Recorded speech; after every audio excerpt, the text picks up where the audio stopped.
What's up, Brandon Smitley here, BrandonSmitley.com, bringing the training log video with commentary. Week 9, Day 2 of XPC Finals meet prep. Last heavy bench press training before the meet. Basically, this is the day after the low back issues, but I want to talk about the bench pressing first, and then we'll kind of ramble a little bit more like the previous video.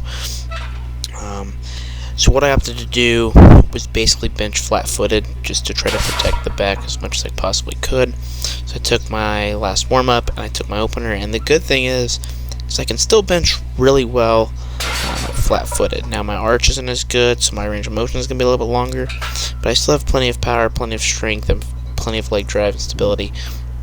So there's really no issues in that department.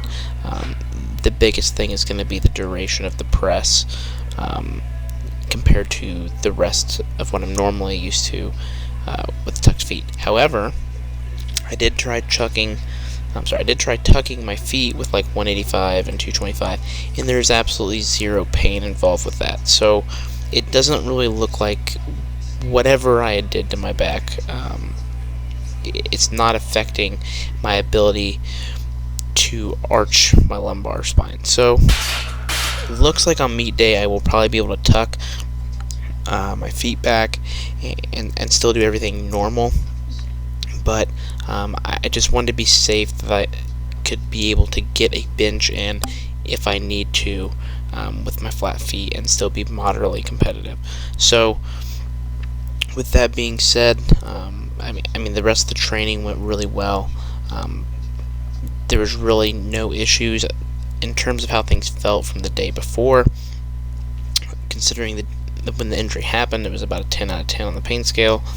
And then before I went to bed that night on Saturday, I was about an 8. And I woke up and I was really stiff, but my pain had actually reduced down to maybe like a 5. So like I said, I could still do normal activities of daily living, walk, sit, stand. I could probably went for a run if I wanted to. I could lunge.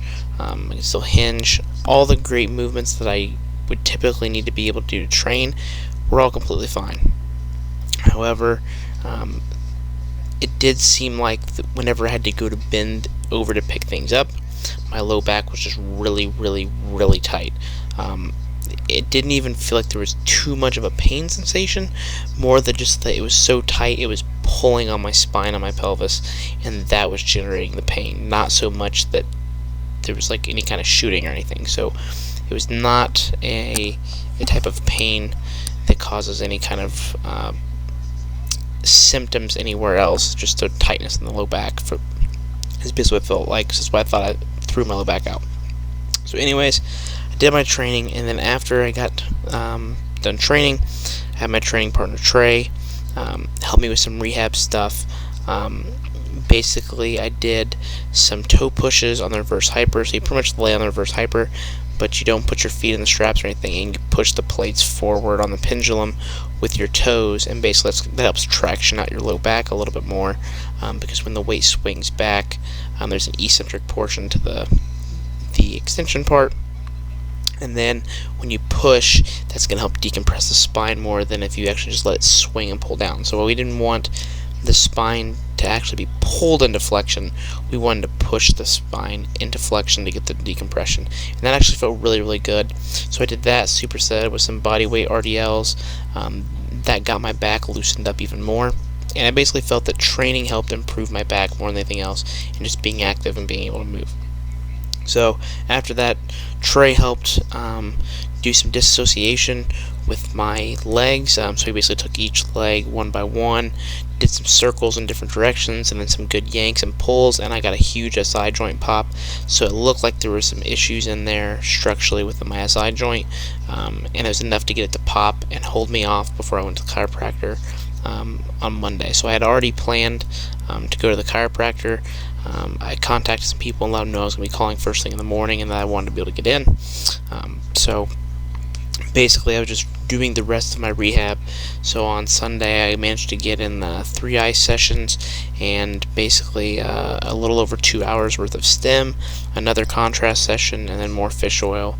anti-inflammatories, more stretching, more foam rolling, just a lot of the little things that I basically need to be doing at this point. So it looks like things just from the 24-hour standpoint are feeling drastically better. I will be decreasing the ice a little bit and trying to increase the stem to be able to get more active moving forward, but it does look like the inflammation is coming down, the stiffness is there, but the overall improvement of the injury was drastic in just a 24-hour time span.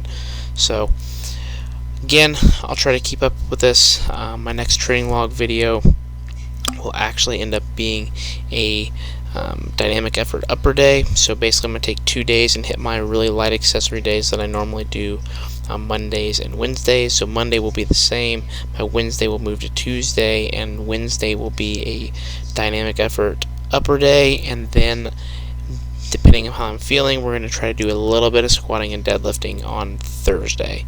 So those videos will be up shortly, but you can also keep up with the rehab and training and everything else leading up to XPCs over at my training log at elitefts.com.